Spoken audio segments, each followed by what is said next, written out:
All right, so this chapter I think is quite crucial, chapter 18 here in the Tanya, because it really speaks about what today in modern term you would call integration. And that is integrating the mind and its thoughts, the heart and its feelings, channeling them and then integrating them into daily lives, our daily lives, into practice, into action. We spoke last week about bringing heaven down to earth. That's the goal. To stay in heaven is easy. To be just on earth, that's also easy. But really to merge the two, to synchronize the two, so that heaven can enhance earth and that our mission on earth here can really be as impactful as possible. We need that level of integration. And the Tanya here, again, chapter 18, speaks about the idea, obviously, but also the method on how we can translate these emotions, these thoughts into action, because at the end, action is what counts most. So that's the general idea, but I suggest we continue here, bottom of page 98. Does anyone want to read? I'll read. Anyone? Thank you, Margot. Go for it. Okay. However, we must, first of all, preface a clear and precise explanation of the origin and essence of this love, how it became our inheritance, and how awe is also incorporated in it. The question of how awe is included within the hidden love is no side issue because, in a certain sense, awe and love are opposites. When we say that within every Jewish heart lies a hidden love, we are speaking of an essential connection and closeness between Jews and their Creator. Awe and fear, in contrast, denote distance. The question then is this: how can someone with this subliminal attraction to holiness also attain the perspective of distance, the drawing back that follows? The author answers this only in the next chapter. Now he returns to an explanation of how this love is an inheritance from the patriarchs. Right. So, if you recall, in previous chapters, we spoke about the emotions being divided really into two categories: the love that we have for God, and then the awe that we have for God, or in Hebrew, ahava and yirah. We spoke about also how those two are the wings that lift us to the heavens and enable that connection in a deeper sense, right? If you do things mechanically or robotically, then you really haven't flown. You haven't soared to the heavens. You haven't really connected. So the love that we have for God and the fear or the awe that we have for God is really what enables us to connect on a deeper and in a more lasting way to God. But Rabbi Steinsaltz in his commentary poses a very good question. If you think about this, love and awe are completely opposites. It's true in human relationships too, right? When I love someone, I want to come close to them. I want to hug them. I want to kiss them. When I have this awe, I have the opposite reaction. I want to keep my distance a little bit just out of respect. So how can you have both together? The Tanya doesn't speak about this now, but I think that in many ways, that's exactly the key. If you recall last week, just to go a little deeper into this, and I hope I'm not going to go too deep, but last week we spoke about Ratzo and Shov, Ratzo v'Shov, which is a very deep Kabbalistic concept that speaks about how the goal of life, almost like how electricity runs. The only way a light bulb can illuminate or any type of electricity can function is by having the electrons going back and forth, back and forth, back and forth. And same here. We as human beings have to be here on Earth. That's why we sent to planet Earth. On the other hand, inside of us, there's a soul, like a candle, as we explained, that flickers upwards, that constantly wants to divorce itself from the body and connect to God. And in many ways, that's exactly our mission, to go up, but to go down, to go up and to go down, to go up. And that's the only way we can illuminate. Again, almost like electricity, almost like a light bulb. It's not staying up. That's easy. And it's not only being down, because then you don't illuminate. Then you're completely swallowed by earth. You have to be up and down, up and down, up and down all the time. And that's, I think, why we have, in many, many ways, these two contracts in Jewish life. You have prayer, which is crucial because it enables you indeed to soar to the heavens. But then you have also Torah study, which brings the heavens down to earth. Mitzvahs that bring the heavens down to earth. The Jewish calendar, I know Jordan and I spoke about this after the class last week, but the Jewish calendar is built in the same way. After every high, we have a down, right? So after the high of Yom Kippur, you have Sukkot, where you bring down the holiness of Yom Kippur to beams and earth and an actual edifice, a hut that you have to build. After the month of Tishrei, which is a month of high, you have Cheshvan, which has no holiday at all. That's because God is saying, okay, now bring all that holiness down below. And if you think about this, every high after Passover, you have the mourning period. After freedom, you have to bring that freedom even to those who are still mourning, captivated by mourning. It's not enough to stay high up. That's not the goal. But how do you produce that constant movement? And I think the answer is exactly by implementing those two wings, the love and the fear. The love is what draws you upwards. When you love, they say love is blinding. Or in the words of King Solomon, Al kol peshaim techaseh ahava, in the book of Proverbs, that love covers all sins. When you have love, it's so blinding that you don't see the iniquities in the other. And the reason for that is because when you have love, all you want is really connect. And in order to connect, you can't connect. You're not going to connect to the negativities. Can't. So you're only looking for the positivities. On the other hand, flying to the heavens and connecting isn't the ultimate expression of love. In fact, in many ways, that type of love is quite selfish because you're answering your needs. You're quenching your thirst. So at the end of the day, it has a lot to do with you. It's egotistic. It's only when I'm able to translate this love back to this world in ways that I don't necessarily connect. I'll go and clean the dishes. I'll go and throw the garbage because I love my wife.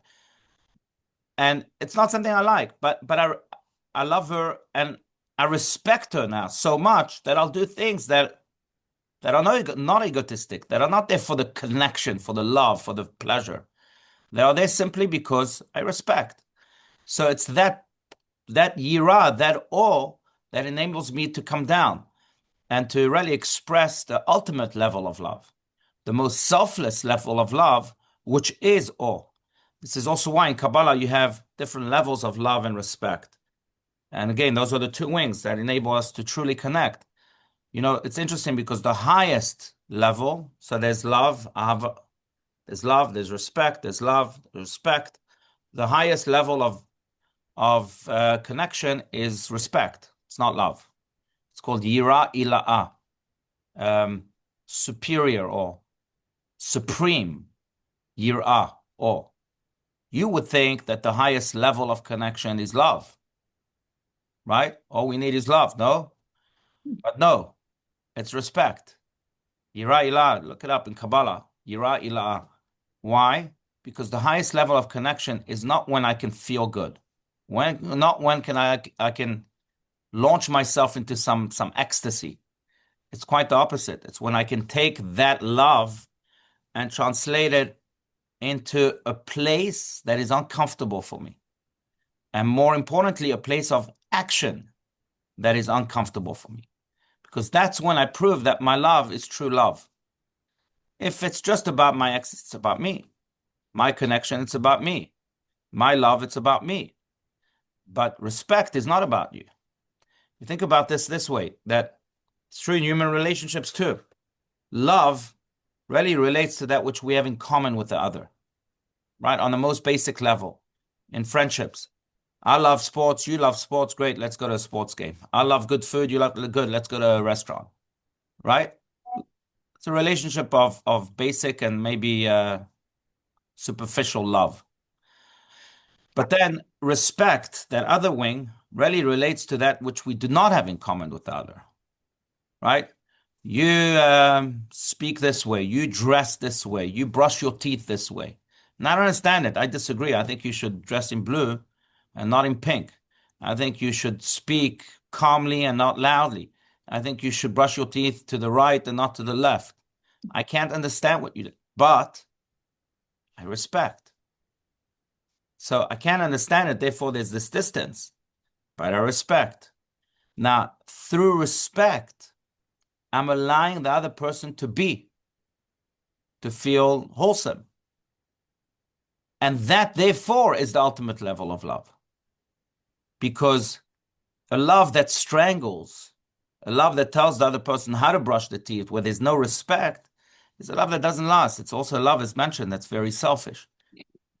So the highest level of connection with God, because the same is true with our relationship with God, is respect. You need both. It's waking up in the morning, even if you don't feel like it, because God tells you to wake up in the morning. It's doing that mitzvah, even if you don't feel like it, because God tells you to do that mitzvah. So you don't feel like it, fine. But that's the point. It's where you don't connect, when you can express your highest level of love, yira ila'ah. And many ways, that's how the Tanya, not really necessarily in chapter 18, but later on, as Rabbi Steinsaltz mentioned, that's how he answers this enigma. That yes, love and respect are two opposite elements, but on the other hand, they go hand in hand.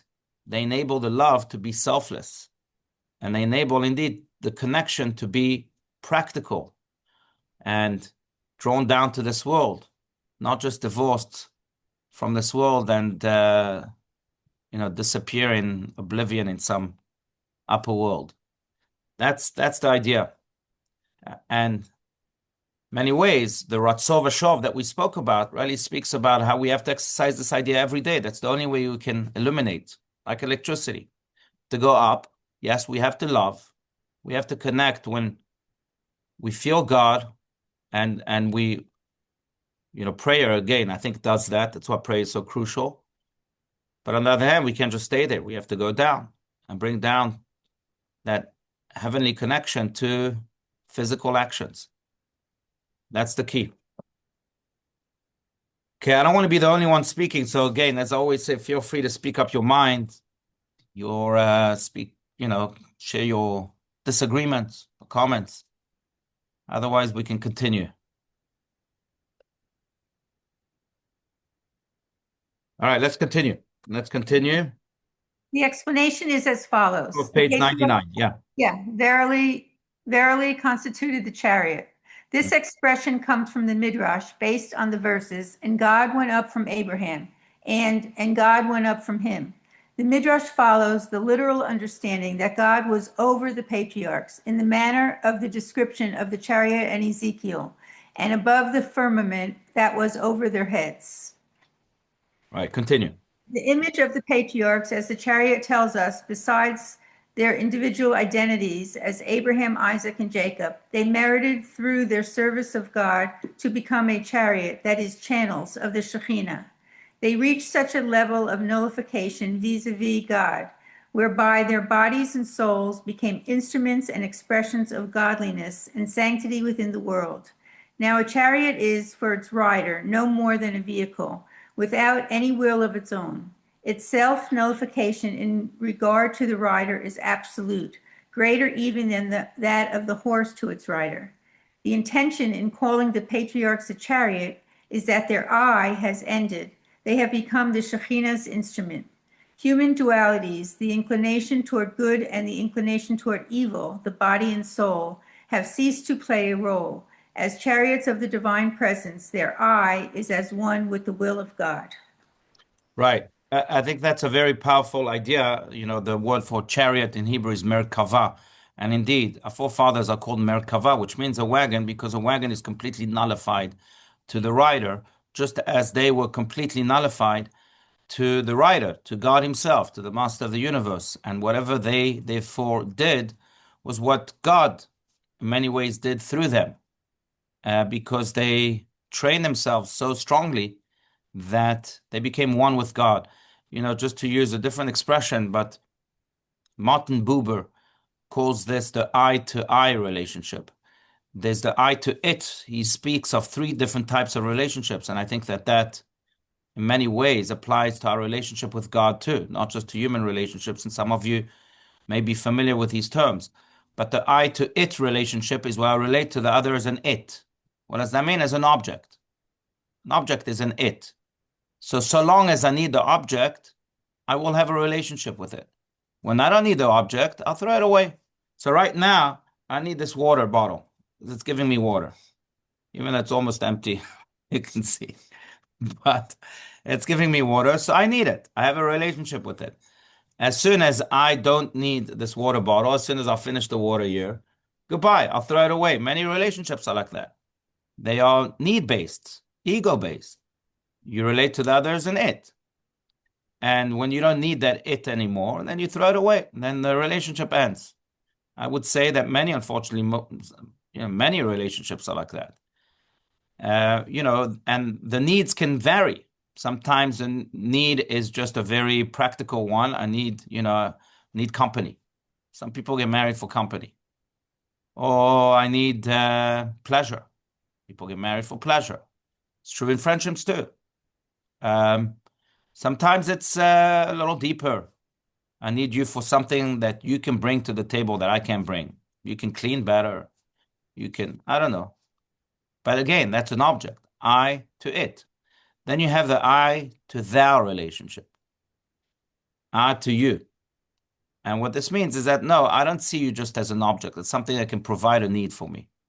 But I rather see you as an independent force. You're a you.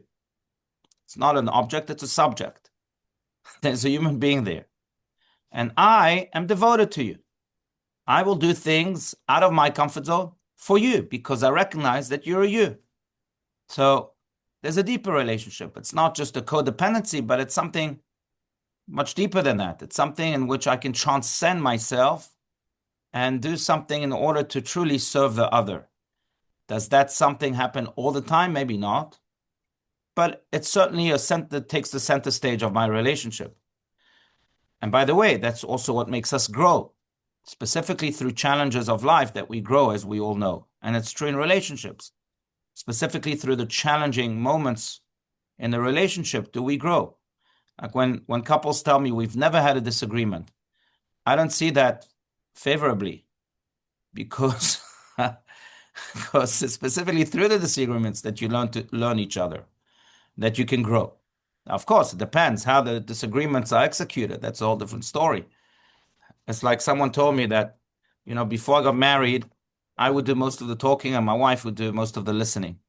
Then we got married. Now my wife does most of the talking. I do most of the listening. And then I met him a few years later and he says, things have changed. Now we both do most of the talking and the neighbors do most of the listening. But it depends how you disagree, right? But the point is that you recognize that there's a thou. There's another entity that you have to be completely devoted to, even if that means that you have to sacrifice, that you have to compromise, that you have to transcend yourself. But then there's what Rabbi Steinsaltz is speaking about here in his commentary. And that's true with God too, again. Sometimes, I relate to God as an it. God can provide, so I'll have a relationship with him. Yeah, I actually need good grades now. I need a good job now. I need a good livelihood now. So God, I need this relationship, but he's just an it. I'm only in this relationship for what he can provide for me. Some people have a relationship like that with God. Sometimes it's deeper. God is not just an it. God is a thou. I am willing to sacrifice myself for God, to compromise for God, because I realize that that's what relationships are. It's a two-way street. It's not just a one-way street. But then again, the highest is this one, an eye-to-eye relationship, as Martin Buber speaks about. And that's when I'm willing to really not just lose myself in God, as Christians may say, but find myself in God. And what does that mean? Is that I realize that my deepest I is God. There's no separation there.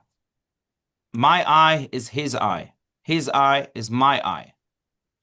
And if I can function on that level, then I'm functioning not just with God, but I'm functioning God himself. I'm functioning by becoming that channel to his I, which really is the same as my I. Inside of me, I have a soul, divine soul. And that divine soul wants to do the divine, wants to act like the divine, wants me to behave like the divine. As long as I function with my reptilian self, with my physical self, then I can really have a a true oneness, then it's I to it or it's I to thou. But there's two separate entities. But when I function from my deeper self, the soul, which is a part of God, then there's no two separate entities. Then it's one. Me and God are one. Practically, what does this mean? Maybe we can function like that 24/7. Only tzaddikim can. But practically what it means is that we carve out times during the day where we say to ourselves, okay, now it's not about me. Yes, I want to eat. Yes, I want to go and play. Yes, I'm going to carve out this time just to be God. What does God want of me now? Not what I want of me. And if that means that I have to change my plans, if that means that I have to break a bad habit, if that means I have to, whatever it may be, and I do it, then in that moment, my I has become one with God's I. And in that moment, I've had an eye-to-eye relationship. And in that moment, I've become my true self. Because my I, again, is the same as his I. And, we can, again, the tzaddikim, the righteous, function like that 24/7. And that's also why they have the power to bless. Because what they say is what God says. And God is not limited by nature or by the laws of nature. So when they bless, they can create miracles. That's why they have other powers. Because they're always one with God. For them, they're always on that eye-to-eye mode. But at least what we can try to do is be on an eye-to-thou mode. And then from time to time, carve out moments in which we are in an eye-to-eye mode. And then maybe multiply those moments as we go along in life. But really, that's the big idea. And this is why, again, the forefathers were called the chariot, Merkava, because their relationship with God was an eye-to-eye. And just like a wagon is one with its rider, a wagon will never think of saying, hey, rider, I think you're wrong. I'm going left, not right.